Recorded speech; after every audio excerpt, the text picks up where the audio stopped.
All right, we should be going live momentarily. To everyone who is joining in Zoom, on Facebook Live, and on Dracia Live, welcome, good morning, good afternoon. This is the final session of The Struggles of Jacob with Rabbi David Silber. It has been a pleasure learning with you through this Fallsman, and let's wrap it up with one more good class, see how far we get. If you would like to follow along in your own Tanakh, you are certainly welcome to, starting in Genesis 31. Otherwise, we will share on the screen from Sefaria. All right, Rabbi Silber, good morning. Thank you very much. Yeah, this is the last of these sessions. Hopefully we continue the very end of January with Sefer Bereshit, so looking forward to that as well. So we're up to Yaakov has run away from Lavan, and Lavan has chased after him and overtaken him, and they exchange, I would say, counter charges. Lavan says, "Why did you steal away? And not only that, you stole my gods." And Yaakov responded, "I was stole away because if I hadn't stolen away, you would not have permitted your daughters to leave. You would have, by force, kept them with you. And as far as your gods are concerned, whoever took them should die." Yaakov didn't know that Rachel had taken them. That's what the Torah says. And then Yaakov adds, and by the way, if you want to go search, go right ahead and search. So normally when somebody says, if you want to search me, go search, you don't do it. But the case of Lavan, it's not true. When Lavan does search, in fact, he searches all of the tents, Yaakov's tent and the tents of the various wives, and he can't find anything. When he comes to Rachel's tent, she hides the trafim that she has stolen in a saddlebag, and she gives the excuse that she can't stand up because derech nashimli, the way of women, is upon me, and Lavan can't find the trafim. So we ended, I think, with as I remember, with the point being that the Torah, in fact, has told us why she steals the trafim. It's a perfect example of irony. He hears one thing, but we, the reader, hear something else. He hears, would be impolite or wasn't customary in those times for a woman in that state to stand up, or maybe she was deemed to be too ill to stand up, who knows, or too weak. Little evidence that that's the case, but perhaps that was a common prevailing thought. But we read it differently. We read it that derech nashimli means two things. A, I'm not presently pregnant, and B, I could become pregnant. So what she's really saying to him is, look, Father, I appreciate that these are your idols, not just any old idols, but the idols of her father, which is important.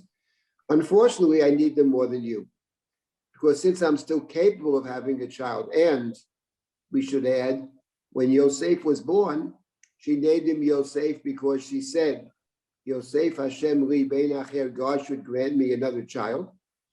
So she wants another child. Meanwhile, the husband thinks, mission accomplished, he's headed home. So she takes the trafim to help her, perhaps, have a child. It is true, most certainly, that she said earlier, Yosef Hashem li bein acher. Hashem should grant me, and it's almost a prayer, Hashem should grant me a child. That is true. But, we can read this, and that's what I suggested last week, as a situation of somebody who is desperate, is willing to try virtually anything to hopefully accomplish the goal. The example that I gave is the story of Shaul, her great-great-great-grandson or whatever, who goes to the Balat Ov, famous chapter, Witch of Endor, as she's called. Really, it's a medium of Endor, and Shaul himself has outlawed says the Ovot. He himself has outlawed them under apparently pain of death. But God's not talking to him, and the prophets aren't talking to him, and God's not speaking in dreams, and Shmuel is dead. So out of desperation, you seek a revelation. We seek revelation sometimes from all kinds of places. We perhaps under ordinary circumstances wouldn't go there, but out of a sense of desperation and a feeling of hopelessness, we turn to people and to to positions, to roads, to all kinds of things that normally speaking would be off limits. So that's the way I read Rachel. She goes to the Trafim because maybe they'll help her. Why hedge your bets? But she also hopes Hashem will help her. So you try every which way. Remember, she's already tried. She gave her servant to Yaakov as a wife. She negotiated for the mandrakes. She had said, Havali Banim, a request with a veiled threat, or else I'll die. And she will, in fact, die in childbirth. So the stories are of one piece. And because the Trafim, because wanting the other child fits in with all the stories, that makes it a very good interpretation. I would add that we also remember, certainly, that in the book of Shmuel, 1 Samuel, after Shaul has determined that David is a threat and wants to kill David, and David is married to Shaul's daughter, Michal, Shaul sends his messengers to surround the house of Michal, to wait till the morning, and to kill David. And Michal knows about this, and she warns David, and she lowers him out the window so he can escape. And she puts in the bed, his bed, she puts, we are told, Trafim, which means, first of all, they must come in different sizes because the Trafim in the case of Shmuel are big enough to resemble a person. Here they seem to be small. She's sitting on them inside the saddlebag. But what's interesting is that Michal has Trafim, and we know that at least as far as David and Michal are concerned, the Pasuk in Shmuel says, Michal bat Shaul lo hayeled ad yom motah, that Michal had no children, at least no children with David, until the day of her death.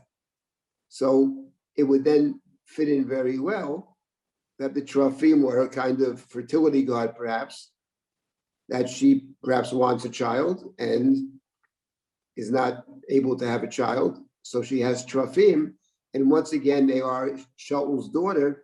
So it follows this line of Rachel and going down through Shaul and who seeks out the Ov, and then you have the Trafim with his daughter.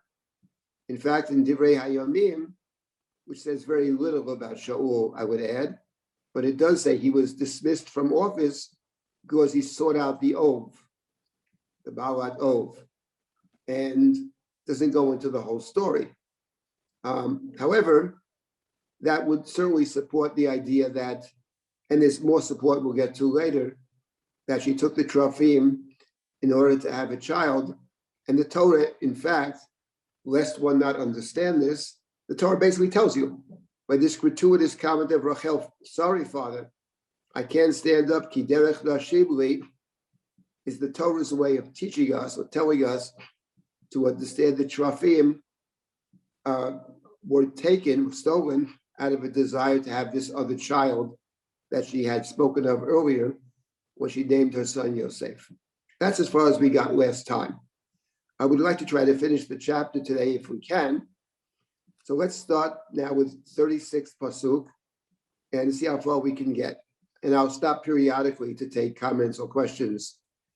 Okay, so Pasuk Lamed Vav, Vayichar Yaakov Vayarev Bilavan. Yaakov got angry and he took up his grievance with Lavan, and they translate that way. He argued with Lavan. Vayan Yaakov Vayomer Lavan, Mapishi Machatati Ki Dalakta Acharai. So Yaakov gets angry. Those are the first two words, Vayichar Yaakov Vayarev Bilavan.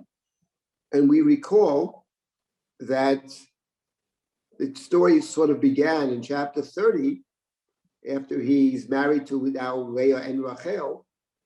We remember that Rachel said, Havali Banim, give me children.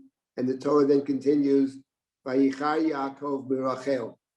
Yaakov got angry at Rachel. So the story, the beginning we have Vayichar, right away gets angry at this poor woman. And it took him 20 years to get angry at Lavan, but he finally gets angry at Lavan. And both times the Torah uses the word Vayichar. And we had commented earlier that the place is called Haran. He goes to Haran. We pointed that out, that the Torah plays with Haran is anger, and that the house of Lavan is a place of anger. And just to recall, I suggested that it's a place of anger. Anger is often associated, often comes together with a situation where somebody feels that they deserve more, that they're not getting what they deserve in the positive sense. They're not being rewarded amply for their whatever. So that certainly is Lavan, because for Lavan, no matter whatever you give Lavan, it's never going to be enough. As he will say explicitly a few verses down, it's all mine. So that kind of thinking, that it's all mine, magiyali, as we say in Hebrew, that moves us towards anger, because it's not right, it's not fair. Why is the other person getting more than me? Why aren't I getting, what I really deserve? So that's the anger. So the place of Haran is a place of anger, and anger has a constructive side to it sometimes, but often it is not helpful. But in this particular case, it takes Yaakov 20 years, but he gets angry. And what seems to finally spark Yaakov's anger seems to be the invasion of the tents. Yaakov had said, listen, you want to go search, go search. I know nothing about it. So Lavan searches. And after he can't find anything, this is what causes Yaakov to become very angry and to accuse Lavan, and to give his side of the story, his understanding of the last 20 years. I would add over here that in terms of Lavan going into the tents, it's very interesting, the verb that the Torah has chosen to describe Lavan's going into the tents. And that is back in verse number 34. It says, Lavan went into the tents. Vayimashesh Lavan et kol ha'oel v'lo matza. Vayimashesh means to touch them, to feel them. Later on in verse number 35, it uses a different word, vayichapes. He searched for them. That's the word you expect, l'chapes, to search. But vayimashesh, to touch, to feel, and actually Yaakov picks up on the verb l'mashesh, because in verse number 37, he's very angry. He says, Ki mishashta et kol kelai. You've groped, you've grasped, right? Here they try to say, rummage through, l'mashesh, all of my vessels. What have you found? Show us what you found. And this will decide between the two of us. He's found nothing. So, of course, the verb l'mashesh is the one that interests us. Doesn't it because say the verb l'mashesh we encounter with Yaakov, and when his mother says, right, Kimisha, right, Ulayu Musheni Avi, Kishana Vamushcha B'ni, is what Yitzchak says to Yaakov. He can't believe it's actually Esav. I mean, something's not right. And that was Yaakov's greatest fear. But Yaakov is wearing the kid's skin, the kid's, right? He has the G'di'izim on his hands, etc., on his neck, his hands. So Yitzchak is fooled. And now we have a kind of midah keneged midah, quid pro quo. There it was Jacob deceiving his blind father. And in the case over here, we have not his father, but his father-in-law, which is close. Certainly a father figure, head of the household, being mimashesh, not just Yaakov, but Yaakov's wives, and going into the tents, which is a kind of invasion of privacy. So we have, once again, a kind of quid pro quo, kind of midah keneged midah. And this is what gets Yaakov angry, finally. Vayichar Yaakov vayarev b'Lavan. He gets angry. He says, what have I sinned? Ma pishi ma chatati. And now we have an interesting verb. Ki dolakta acharai. Dolakta acharai is a strange word, because dolak in the Tanakh, and we know it, of course, from the blessing hadlik ner, right? It means to light or to burn, right? Daleket is one of the illnesses that the Torah speaks of in the Tochacha and Sefer Dvarim, and daleket typically is translated as a disease in which you have high fever. But the truth of the matter is that in English we have the same expression. To be in hot pursuit, right? To be in hot pursuit. That's how I would translate it. That's not the way JP has, but I like that idea. Hot pursuit. Talakta acharai. What's my sin that you chase after me this way in hot pursuit? So it's a rhetorical question, which typically is an accusation. Mishashta kol kelai. Okay, you rummaged through all of my vessels. What did you find? Show where's the proof? Where's the evidence? Simko, place it here. Neged achai v'achecha, before your brethren and my brethren. We have to always remember that the so-called brothers, the family of Lavan, is also the family of Yaakov, because Lavan is both Yaakov's father-in-law and Yaakov's uncle, right? So he's related. The families are deeply connected. He's running off to his mother's brother. So therefore, the relationship is very complicated. He's also his employer. He's everything. He's his employer. He's his father-in-law. He's his uncle. So achecha, achai v'achecha, between the relatives, let them judge. V'yochichu ben shenenu. It should decide between the two of us. Now that's a very important word, v'yochichu. First of all, it appears not only in verse 37, but it appears at the end of Yaakov's long speech to Lavan, which is in verse number 42. In verse 42, which is the end of Yaakov's speech, that verse right there, thank you. You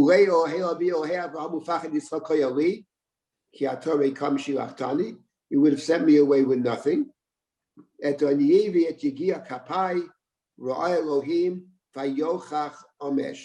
God took notice of my plight. Here they translate gave judgment.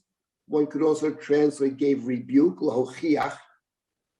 Lochiach can mean to prove, or in English to reprove, right? To reprove means to rebuke. In English we have the word reprove, but you also have the word prove, right? In Hebrew it's the same thing. Lochiach can mean to prove, but can mean to tell someone off. Lochiach, to reprove.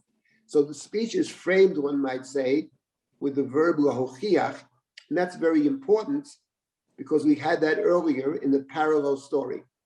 In the Don't we have it story between Abraham and Sarah? Avram and Avimelech.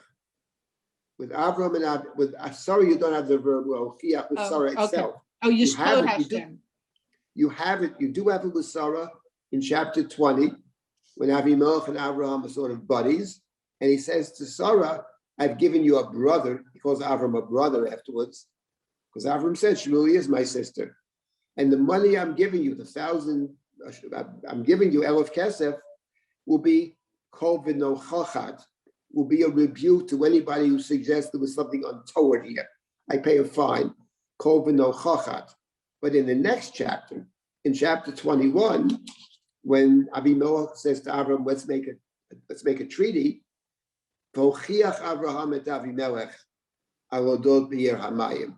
So Avram rebukes Avimelech in chapter 20. Your servants have stolen my water. And Avimelech, in typical fashion, says he has all his terutzim. I don't know who did it. Why didn't you tell me? We'll take care of it tomorrow. He has all the answers. Always has multiple answers. But Avram doesn't, and that's a very important point in the Avram story in breaking from Avimelech, as we had studied. And he continues at the Akedah for the break from Avimelech. So here also, it's parallel. In other words, the Avram story is, what interests us about Avimelech is the degree to which Abraham could be Avimelech. Because in chapter 20, they're indistinguishable, virtually indistinguishable, the way they talk, the excuses. But at 21, there's a break. And the Yaakov and Lavan is the same problem. What concerns us is the Lavan within Yaakov. There are parallels. And Yaakov has to break away from Lavan. And this is part of that break. Part of the break is leaving. Okay, he stole away, but he did leave. And now over here, we have a real break because earlier he responded to Lavan. Here he actually attacks Lavan verbally. Here he says, let's review the last 20 years. And this is how I see the last 20 years. So let's go back now to verse number 33.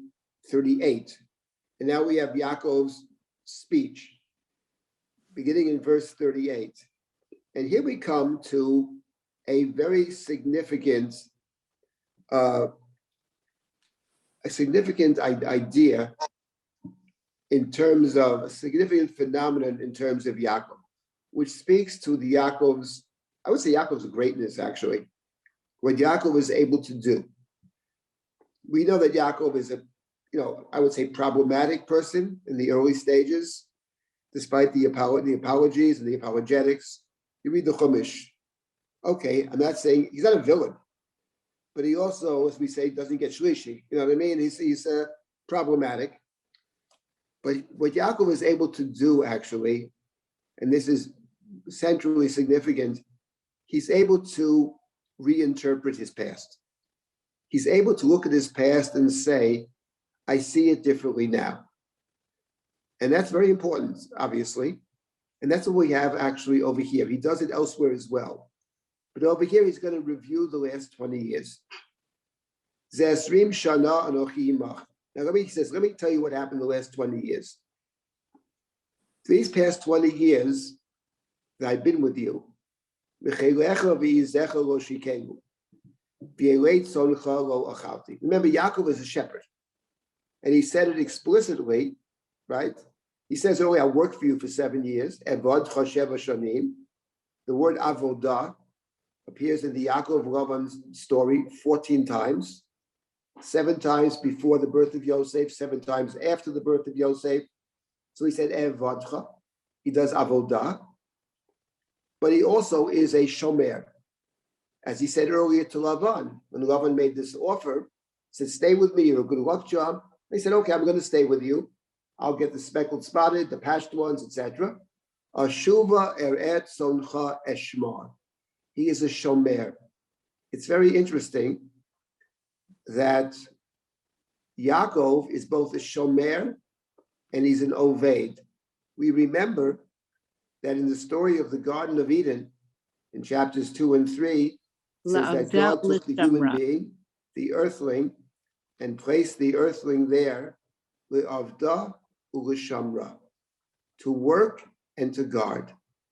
And of course, how much work was done in the Garden of Eden, we'll never know. We do know that after we're expelled from the Garden of Eden, the work gets much more difficult. There's a lot of labor that goes into, right? So the human beings, is to labor the earth, and the women will suffer in childbirth. When a woman's about to give birth, because she goes into labor, we say, right? To go into labor, which really, strengthens the bond between those two. And his job was li'avda u'lishamra. That was in the Garden of Eden. But once we leave the Garden of Eden, then we have, things are different because we have knowledge. But what's interesting is that earlier in this book, it talked about Sodom, Kigan Hashem Ki Eretz Mitzrayim, like the Garden of Eden, the Garden of God, presumably, like the land of Mitzrayim. So the land of Mitzrayim, there's always water there. So the land of Mitzrayim is compared to the Garden of Eden. And what's curious is that Yaakov's experience in the house of Lavan is virtually identical to the experience of Israel in Egypt. So we have to at least take into account here that Yaakov's job was, and he's going to claim he did a very good job, his job was li'avda u'shamra, essentially. That was the first commandment, one might say, of the human being, the responsibility to work the land, to protect the land, to care for the animals, right? Not just to lord it over them, but to be a guardian of the world. That's li'avda u'shamra. And Yaakov says, I did a very good job at that. First of all, the female animals did not miscarry, nor did I eat any of the elei tzoncha. I didn't take what wasn't mine, he says. That's number one. Then he continues, Treifalo heveti elecha, anochi achatena miyadi tevakshena, genuvti yom ugenuvti laila. A very interesting verse. Let's start with the first part. I didn't bring to you a treifa. Treifa lo iveti elecha. Treifa is an animal that's torn, that was killed, perhaps that died. I mean, the Gemara's understanding of treifa is different. The Gemara's understanding of treifa is an animal that could die, a sick animal. But in the plain pshat of the Chumash, obviously, treifa is that which is torn up. That's what Yaakov says later about Joseph. Tarof, taraf Yosef. I didn't bring you a treifa, but rather, if it were missing, right? He says, if it were missing, the word for missing is anochi achatena, from the word chait. Chait, which we call sin, is literally to miss the mark. If it were missing, miyadi tevakshena, you could come to me and I would restore it from my own purse, from my own hand, whether it was stolen by day or by night as well. If it was stolen, if it were torn, treifa lo iveti elecha. And what's interesting is, in general, that the Chumash itself, the Gemara does too, but the Chumash sees Yaakov's service in the house of Lavan, his work ethic, the way he worked, as a model. Because, for example, we know later in Sefer Shmot, in Parashat Mishpatim, which has many laws, and one set of laws refers to a shomer, person who is entrusted to watch, to guard objects. The objects could be inanimate objects like vessels or money, or they could be animals. So the Torah says, let's find that verse about the animals. What's the rule if someone is guarding animals, watching animals? So that should be what chapter, let's see if we can find this very quickly. Let's see where that would be. Kitenish Kesef, what, 1 second, please. Yeah, it's over here. It's in chapter 22 of Shemot.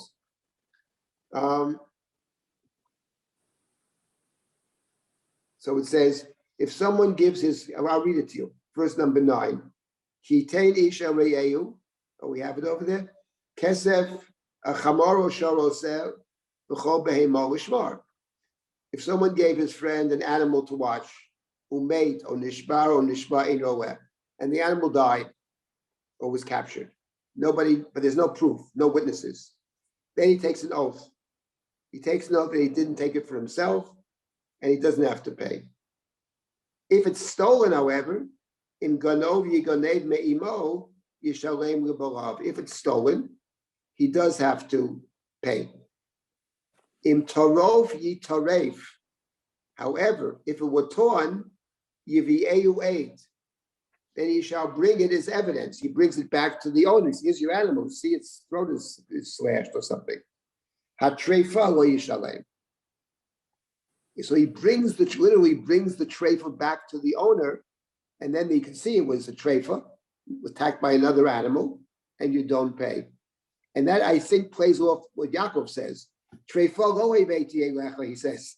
I didn't bring you the treifa. Had I brought you the treifa, you'd see it was a treifa, not my fault. Attacked by a lion, what am I going to do? But lo iveti elecha.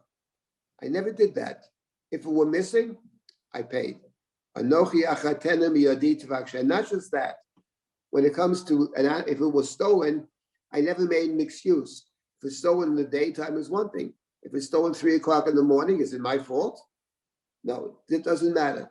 Genufti yom or genufti laila. So it's interesting in general, I think, and we're not going to get into this, but it is interesting, and you have to wonder, actually, it'd be a very interesting exercise to see to what degree some of the legal sections of the Torah relate to the narratives. In the case of Yaakov, I think I'm quite sure more examples of this. This is an obvious one. But there's something else interesting about this verse. And let me just suggest what it is, even though it's a bit jumping ahead. We'll get there, hopefully. The verse has 2 parts. The first part, Yaakov says, if it were missing, Anochi achatena, if it were missing, miyodi tevakshena. And then he added, Genufti yom ugenufti laila, stolen by day or stolen by night. What's interesting is That later, of course, in the Chumash, once you get past, Yaakov's there till the end of the book. But the two main characters that we are yet to meet in the end, in Sefer Breshit, of course, there are two main characters. It's Yosef. Yosef is a central character. And the other main character will be Yehuda. Yehuda and Yosef will emerge as the two children of Yaakov who are central to the book. One is the son of Rachel and one is the son of Leah.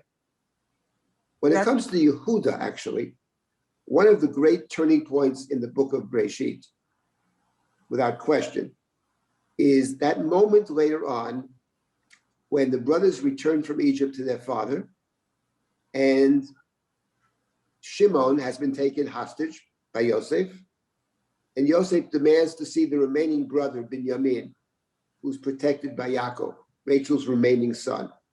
And they come back, they open up their sacks, and they're filled with money. And Yaakov is they're all frightened, and Yaakov says, I'm not sending Binyamin back with you. He's afraid to. Yosef is missing, Shimon is missing, now you want to take Binyamin? And he must wonder to himself, you got a missing brother and you got a ton of money.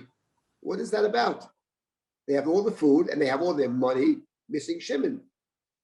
Now, in a normal family, you don't suspect they sold him for money, but this is not a normal family, because in fact, they have caused the sale of Joseph. Yaakov refuses to send Binyamin back. But meanwhile, there's no food. Shimon's back there, and the family will never be constructed. And somebody emerges as the hero. It's Yehuda. And Yehuda, first Reuven speaks up. You can kill my two children. Yaakov says, forget it. Then Yehuda speaks up. Send the boy with me, he says. Send the boy with me. It's going to be okay. Anochi erevenu, says Yehuda. Miyadi tevakshenu. In what we talked with Fanecha, right? It's exactly playing off what Yaakov says. Yaakov said, Anochi achatena miyadi tevakshena. And Yehuda says, miyadi tevakshena. And if I don't bring him, v'chatati. So taking personal responsibility. He actually echoes what his father said. He echoes the best part of Yaakov, the sense of, I took full responsibility for my work. Now, what about the second half? Genufti yom ugenufti laila. So that also has echoes in the book of Breshit. Where we have the double genufti later on in the book of Genesis, we have it in chapter 40 with Joseph. Because Joseph, after Joseph interprets the dreams of the baker and the butler, he says to the butler, in 3 days, you're going to get out of here. Do me a favor, speak to Paro for me. He says, after all, I'm an innocent person. Ki gunov gunavti me'eretz ha'ivrim. I was certainly stolen from the land of the Hebrews. V'gam polo asitim uma. Here too, I did nothing wrong. Ki samuoti babar. That they placed me into in the pit, in the jail. Now, one can say that in the case of Mrs. Potiphar, he did nothing wrong. Although even there, as we'll see, it's not so simple. But it's very hard to say that in the land of the Hebrews, he did nothing wrong, when the first thing we're told about Yosef is, Vayovei Yosef et dibatam ra'al avihem. And he seems to be telling tales, which for the Torah is a serious offense. So the interesting is, that I think points out a difference between Yehuda and Yosef, which is very significant. They're both heroes, but they're very different. In one of them, it's all about taking, all the while after Tamar's story, taking personal responsibility. With the case of Yosef, for a good part of the Joseph narrative, he fails to take personal responsibility. And that's a very important point as we'll get to the Torah played, this statement of Yaakov is played off on later in Sefer Breshit. Can we stop here for a moment? Are there any comments or questions? Rabbi Silber, Yehuda Yes. learned from his experience. Yosef has always been in a vacuum through this entire period. It was hard for him to learn. Was he going to learn from the Mitzrim, you know?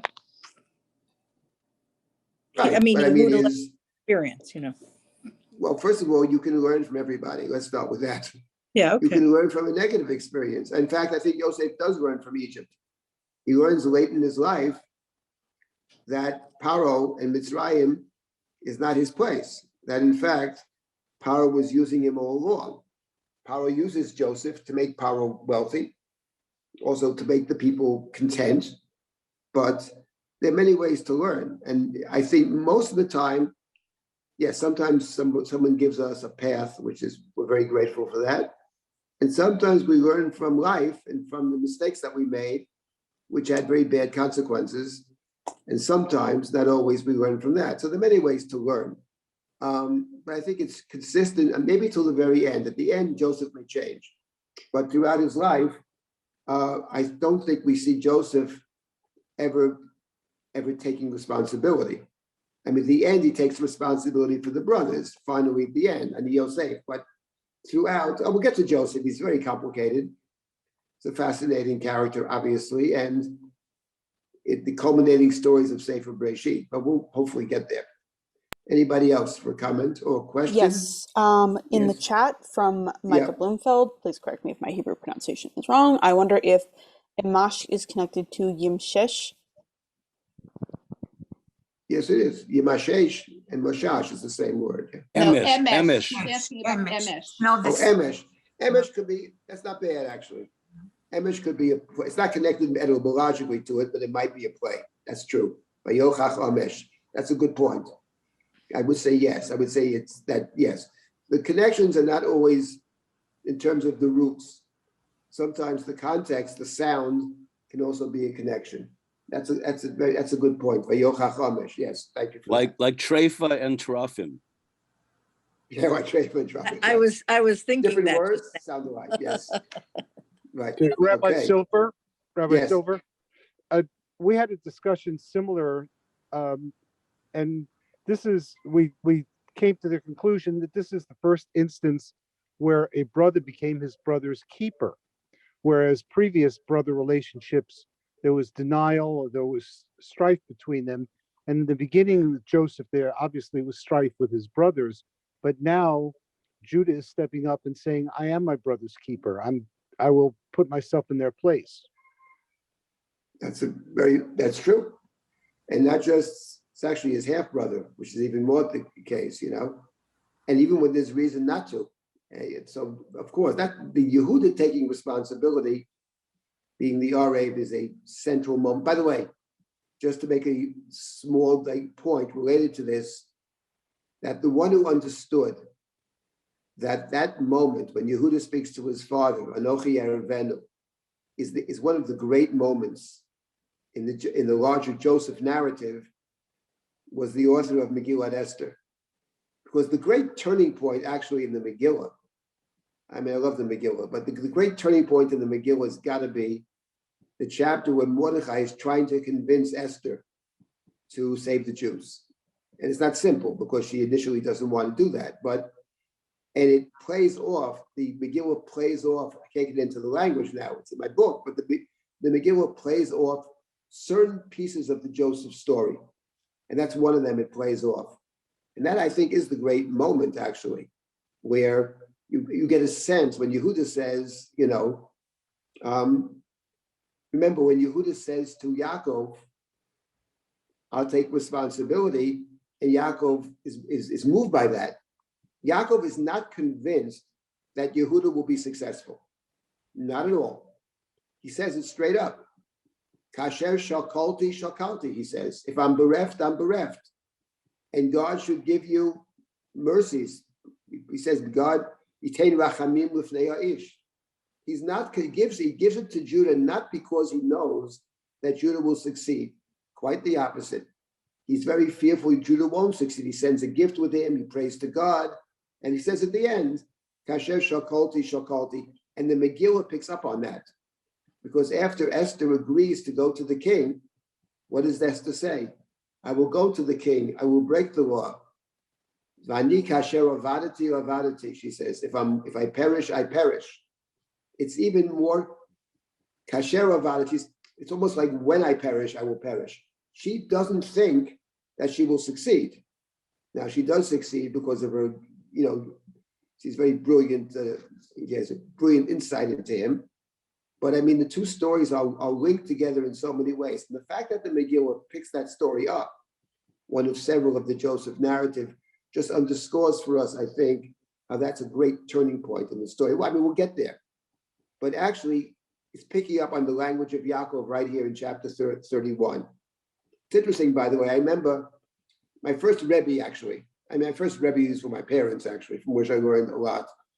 My first Rebbe in the yeshiva was Rabbi Aaron Lichtenstein, wonderful teacher. I owe him a lot, actually. And he used to point out, he was someone who tried to learn every second of his life. And one of his favorite halachot was, the Gemara says in Brachot, in Birkat HaMazon, there are 4 blessings. The first 3 blessings of Birkat HaMazon are deemed to be what they call Doraita. They're mandated from the Torah. And the 4th blessing, Hatov HaMeitiv, was a rabbinic add-on after the killings at Beitar. The Gemara says that workers who eat during the work make the first 3 blessings. They don't make the 4th blessing because that would take away time from their labor. They don't want to cheat the boss. They don't want to cheat the employer. You love that halacha. Now, how long does it take to say Hatov HaMeitiv? About 30 seconds maybe. You see the degree to which the Gemara takes seriously obligation. I'm obliged to do this. The Gemara takes seriously also the employer's obligation to the employees. But I mean, you have a job to do, you're dedicated to that particular job to the extent that you're not saying a bracha, the 4th bracha. So rabbinic, the rabbis waived it because you don't want to take time up from the work. But that's basically in the spirit of what Yaakov says. Yaakov says, I work for you. I went way beyond. I worked in the daytime. I worked at nighttime, right? And I paid out of my own pocket, even where I would have been not responsible. He says. That's the first thing he says. Then the next verse, he continues this day and night theme. Hayiti bayom in verse number 40, Acholani chorev v'kerech b'layla. He says, I worked in the heat of the day and the freezing cold of night. Vatidad shnati me'enai. It says, and sleep left my eyes. In other words, I couldn't even sleep properly at night. Sleep fled from my eyes. There may be even a play here on the word shnati, shena, which is sleep, and the word shana. I worked 20 years. I worked for you 40. He emphasizes the 20 years. And during those 20 years, I haven't slept. He says, I've worked for you all the time. I did everything and more, as far as I was concerned. And then he continues, for these 20 years, I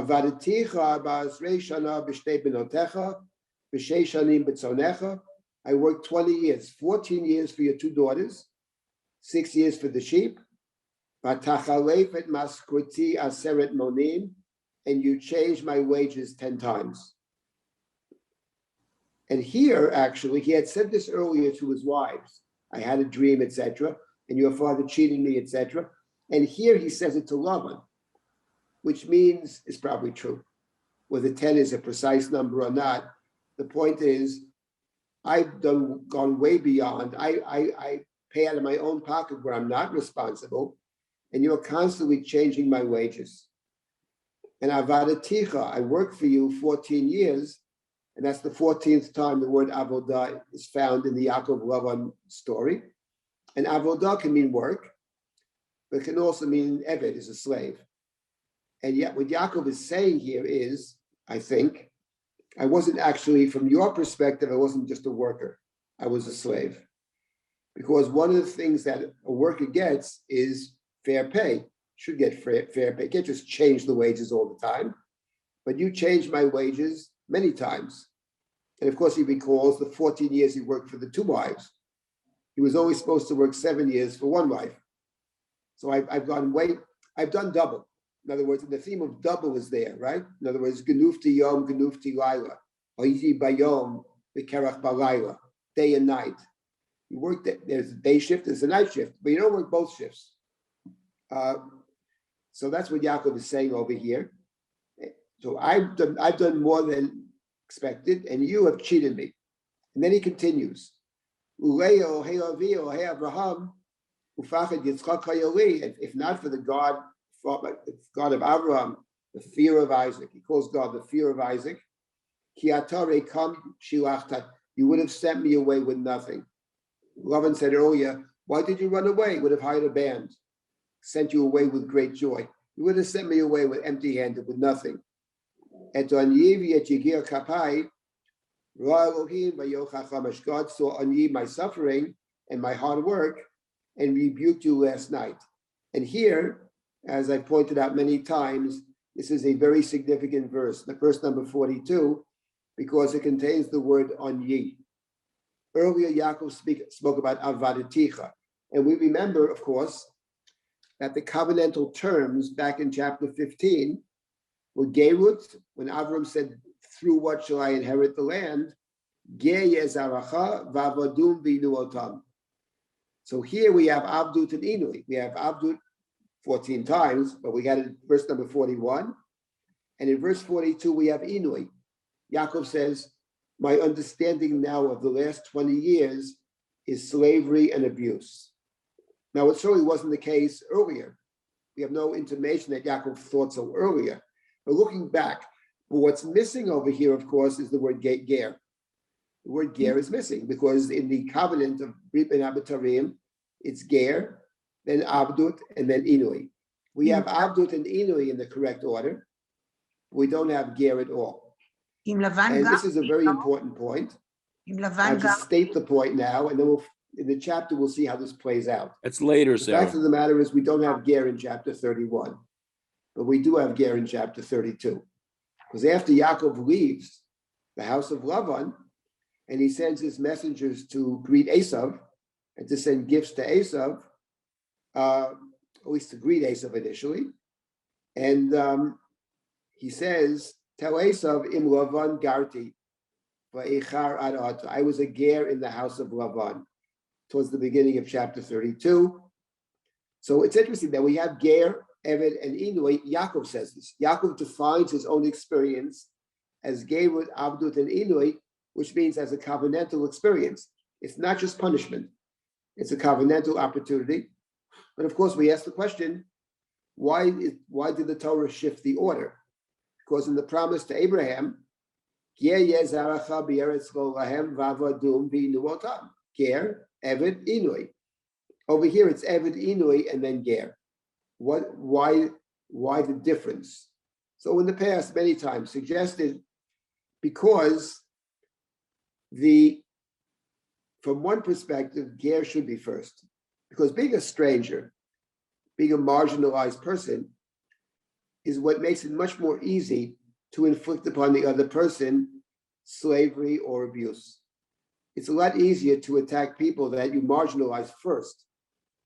That's human beings have done this throughout history, and the Jews have been at the receiving end of this very often.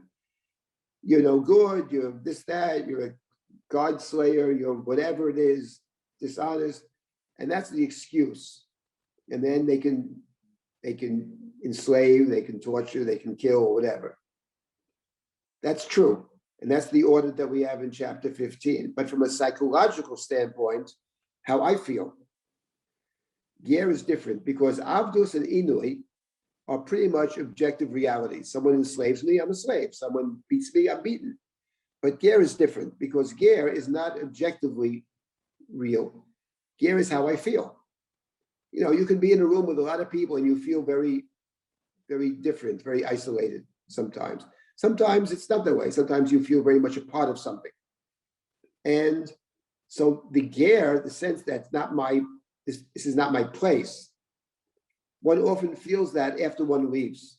You know, you're in a certain situation, sort of stuck there, and you accept it. That's the way it is. Then you leave one day, and you say to yourself, how did I last there all these years?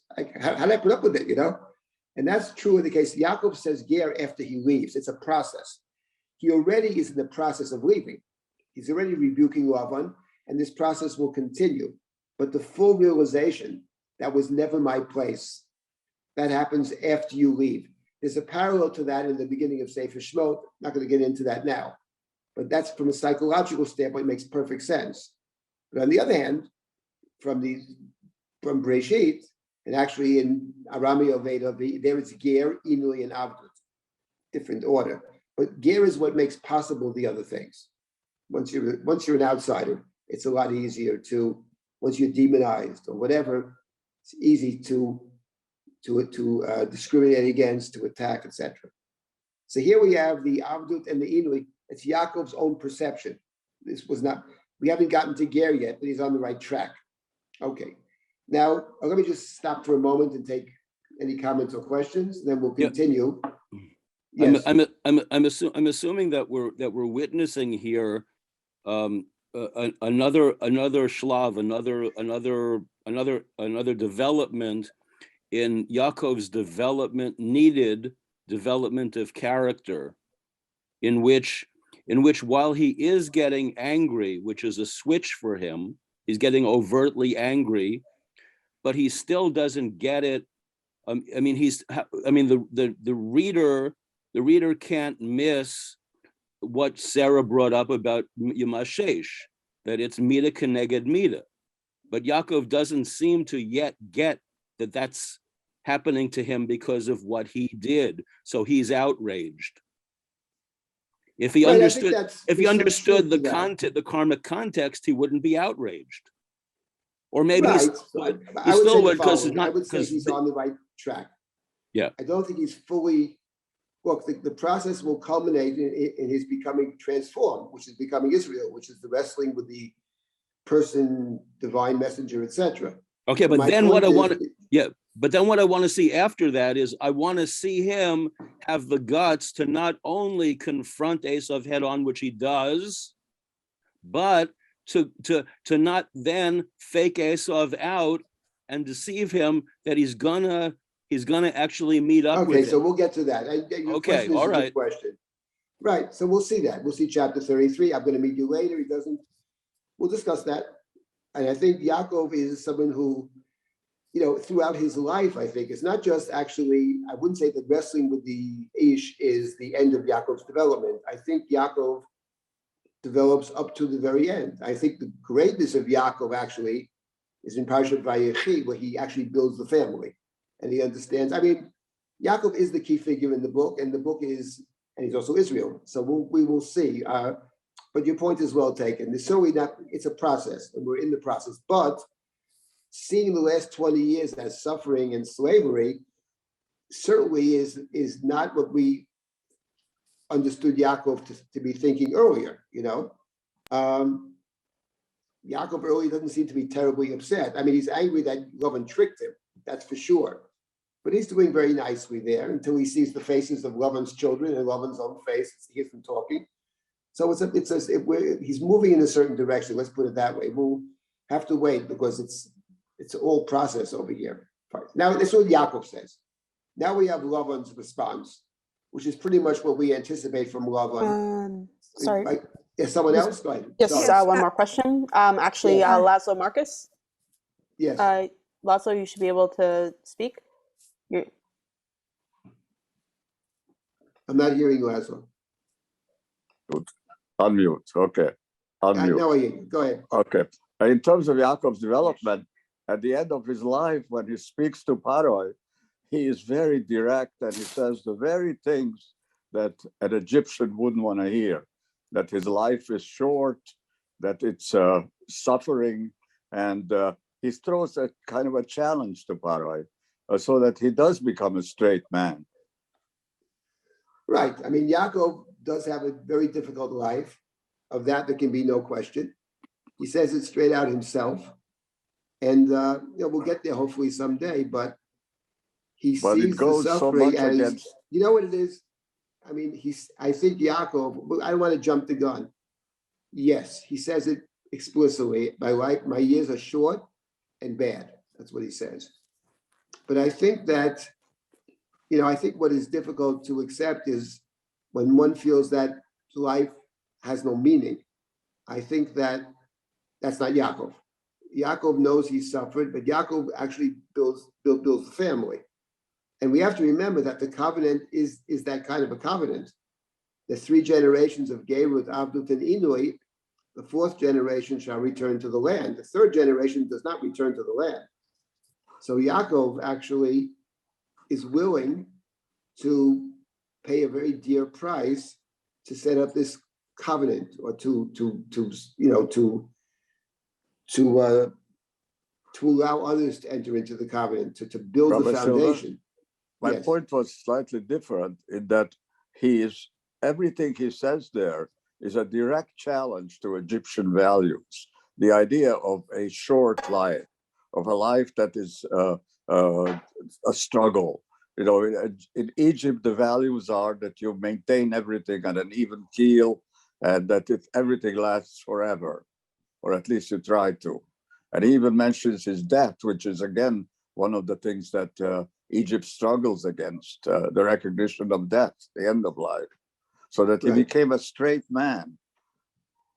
Right. I'm not sure how much of that, though, emerges from the Chumash. I hear what you're saying. And so other non-biblical texts do suggest that you're on the right track there. What I don't know, and you could be right in the Chumash, maybe the Chumash assumes that as well. I simply don't know the answer. But yes, I would say something else about this speech to Paro. This is, by the way, in the realm of speculation on my part. So, sometimes I feel it's rooted in the text, but sometimes I feel it's called a drush. I mean, a drush is something which actually could be right. It doesn't mean a drush is disconnected. I always wondered about that verse.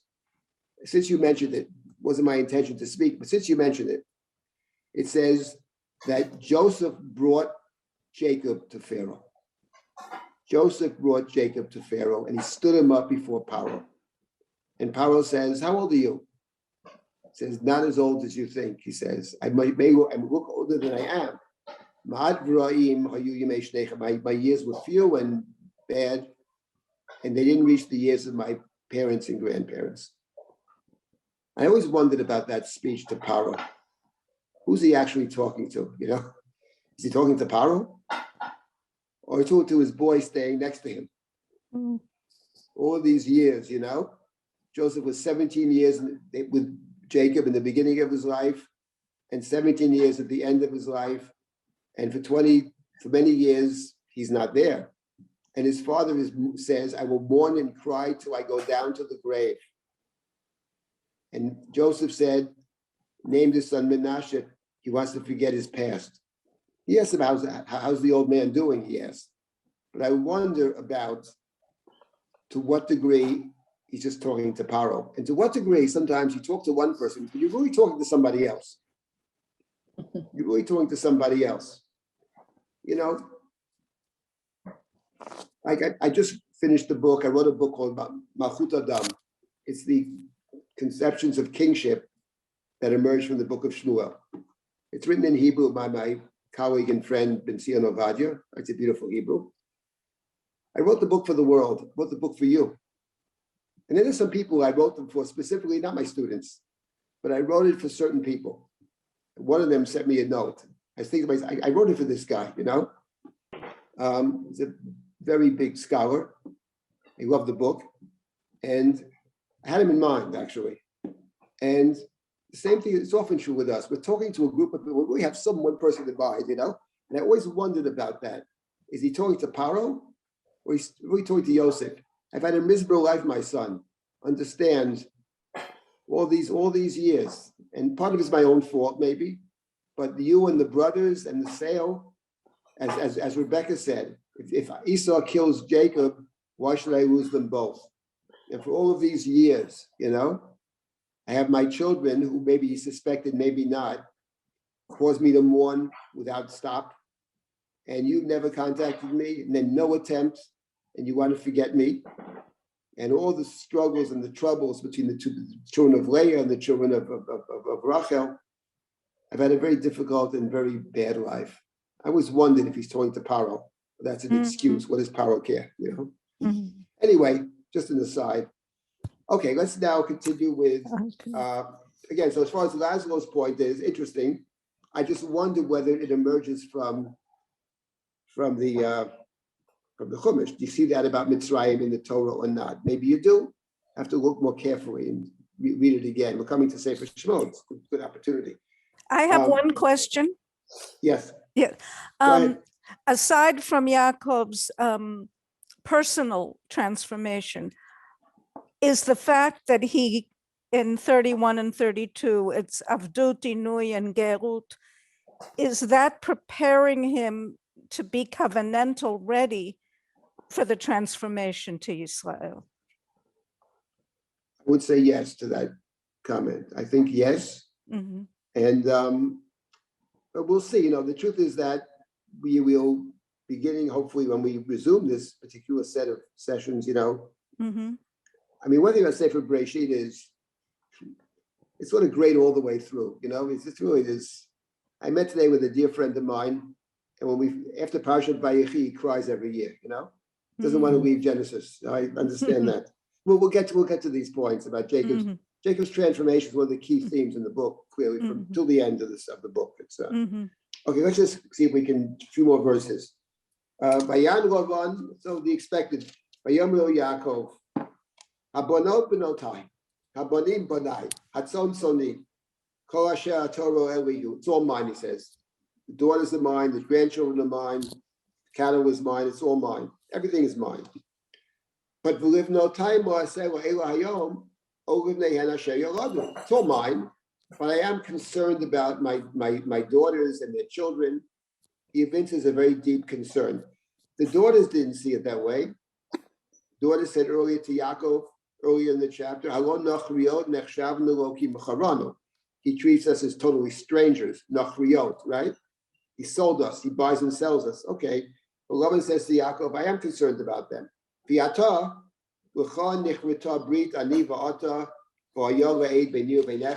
Let's make a treaty. Same as Avimelech. Avimelech makes a treaty with Avram and with Yitzchak, and now Lavan. Yaakov's Lavan is the Avimelech of Abraham and Yitzchak. Let's make a treaty between me and you.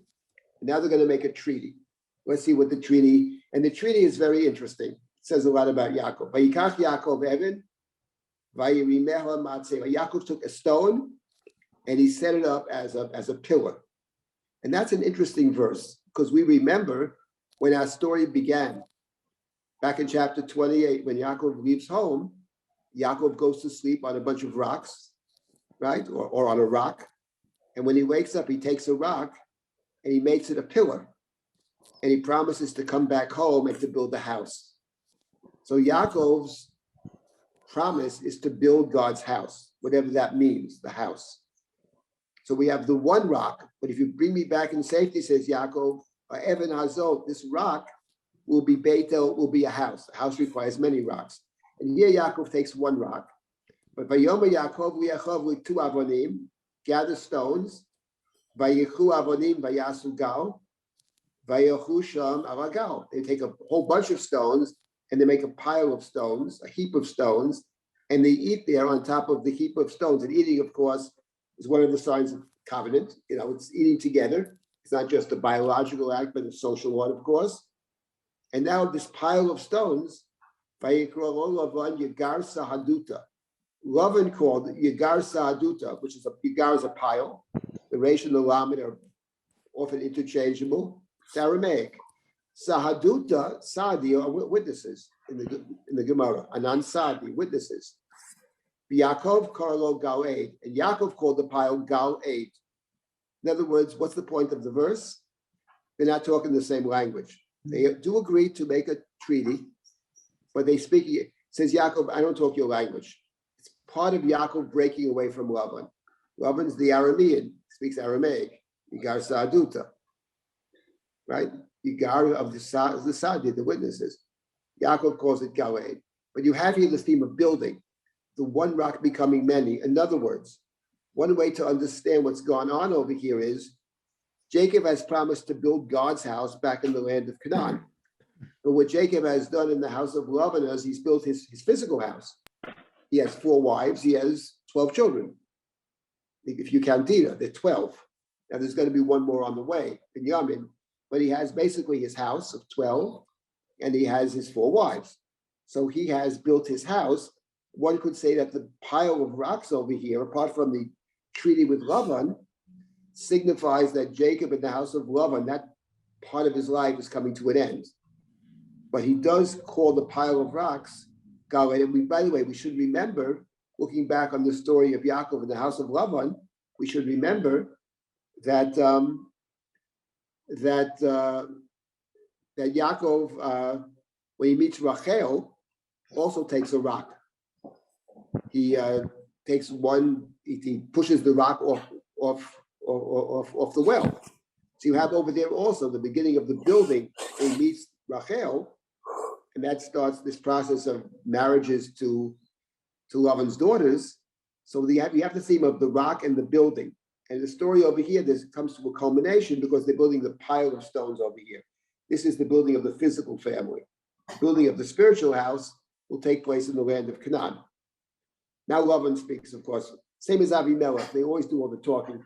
Vayomer Lavan, Hagal hazeh eid beinu beinecha, al kein karashim o galed. So Lavan says, the pile of stones should be a witness between us. Therefore, that place was called Galed. And not only was it called Galed, it was also called Mitzpah. Mitzpah Asher Amar. Yitzef Hashem Benu Beinecha. Ki nisater ish bereyehu. It was also called the Mitzpah. For he said, may God watch. Yitzef, a tzofeh, is a scout or someone who watches. Right? So fair, seer. When we are hidden from each other, even though we're hidden from each other, we can't see what the other is doing, but God is going to watch over us. Then Lavan continues in Lavan fashion. Im tanet benotai, b'im tikach noshim al benotai ein yishimanu. Rieh, Elohim eid beinu beinecha. Lavan says to Yaakov, I'm very concerned about two things. First of all, I don't want you to abuse my daughters. Do not abuse my daughters. And furthermore, do not marry any other women. Then this Eini Shimano. He says, like, this will be a violation of our deal. Look, he says, God is a witness between me and you. And what's funny about verse number 50 is, of course, these two things that Lavan is concerned about, namely, not abusing or mistreating his daughters or taking additional wives, are precisely the two things that Lavan does in the story. Because Leah, when she has her first child, she says, God ra Hashem be on ye. God has seen on ye, my suffering. If she sees on ye because Lavan has manipulated precisely to give Yaakov not one wife, but two, or maybe four. And those are the two things Lavan's very concerned about. Not to do inui to the daughters, not to take additional wives, but of course Lavan has done precisely that. That never stops Lavan, however. So the hypocrisy, of course, is throughout. And then Lavan continues. Notice how much Lavan does the talking. And hasn't he just switched the meaning? Excuse me? Hasn't he just switched out the original meaning? The original meaning was, you don't pass it to do evil to me. I don't pass it to come and hurt you. He just gave it a new meaning. Now he's adding something to this. Exactly. Right. He's adding to this. He's giving Jacob some mussar. He's lecturing him about the way you treat these women. Of course, precisely the things he's done in the past. But yes, he's adding to these things. In addition, it means. In addition.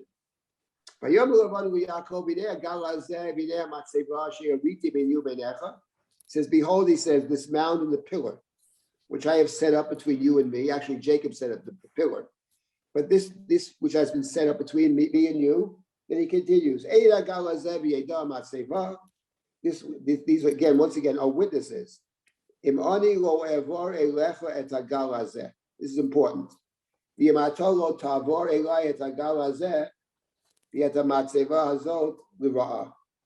This is probably the main thing he's concerned about, which is this is a border. This is a pile of stones, says Lavan, is a border between us.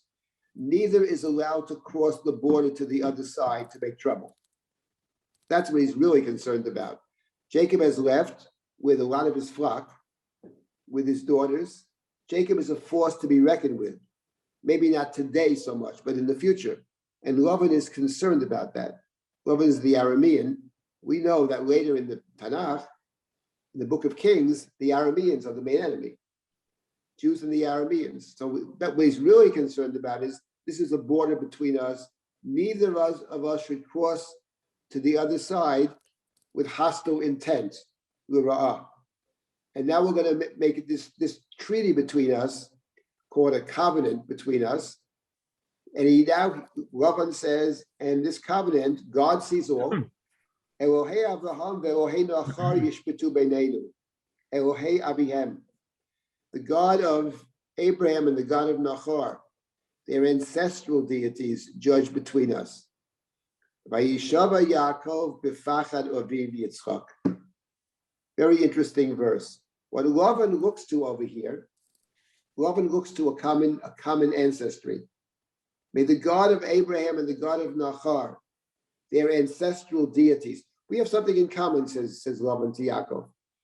I have the God of Nachar, you have the God of Abraham. Abraham and Nachar are brothers, so they have a common God.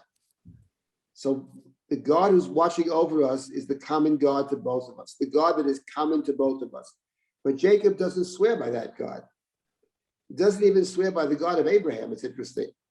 Vayishava Yaakov b'fachad aviv Yitzchak, and Jacob swore by the fear of Isaac. The fear means the God of Isaac. Why did Jacob swear by the God of Isaac and not by the God of Abraham? I think the reason is simple. Abraham is still connected in some deep way to Aram. Abraham is big. Abraham's connected to the whole world. Yitzchak is a different person. Yitzchak is much more insular and much more isolated. Yitzchak is very much not reaching out to the world. Yitzchak is somebody who has a few that are very close to him. He has a very profound connection to them. But Yitzchak is much more separate from. The Avimelech story is a good example of that. In the case of Abraham, the oath that's taken between them, right, is they take an oath in terms of the treaty or the covenant between them, right? In the case of Yitzchak, right? In the case of Abraham, it's the seven ewes that is set aside. Sheva kfasot. I give you 7 ewes, and they take an oath, and that's why the place is called Beersheba.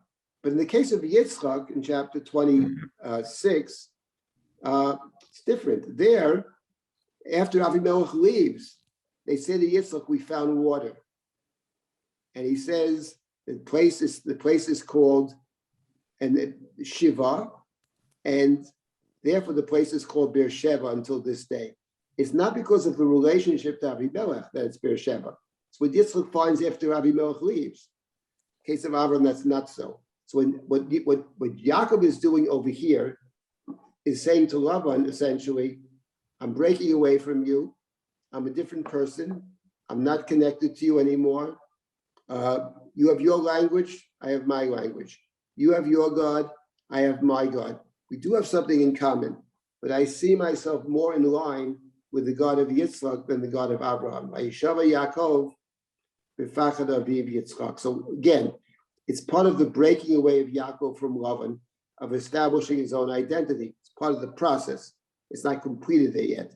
Let's take one more verse. Vayizbach Yaakov zevach bahar, vayikro le'achov lecho lechem, vayochu lechem, vayowinu bahar. So Yaakov offers up sacrifices. He invites the others to partake of the meal. There is a treaty being established over here. And the eating is, as I mentioned before, not just biological, but it also is symbolic. Vayochu lechem, vayowinu bahar. So I guess we'll stop at this point because this is the end of chapter 31. And when we continue this series of sessions, we will start with chapter 32. I mean, I hate to say it gets better as you go along, but it's very powerful. And it builds because all the stories build up. They're all deeply connected. So we have over here the Yaakov has left Lavan. And now Yaakov, of course, we anticipate has to go home. But waiting for Yaakov at home is Esav. And we all remember that 20 years ago, Esav had threatened to kill Yaakov. His mother had said, I'll call you after a short amount of time and bring you back. It's all going to be okay. And she never called him. And we don't know why she didn't call him. Maybe she died. Maybe didn't have the opportunity. Or maybe Esav has not forgiven Yaakov. Maybe Esav still intends to harm Yaakov or to kill Yaakov. We, the reader, do not know. So we'll stay tuned until we can continue with this when we resume these classes.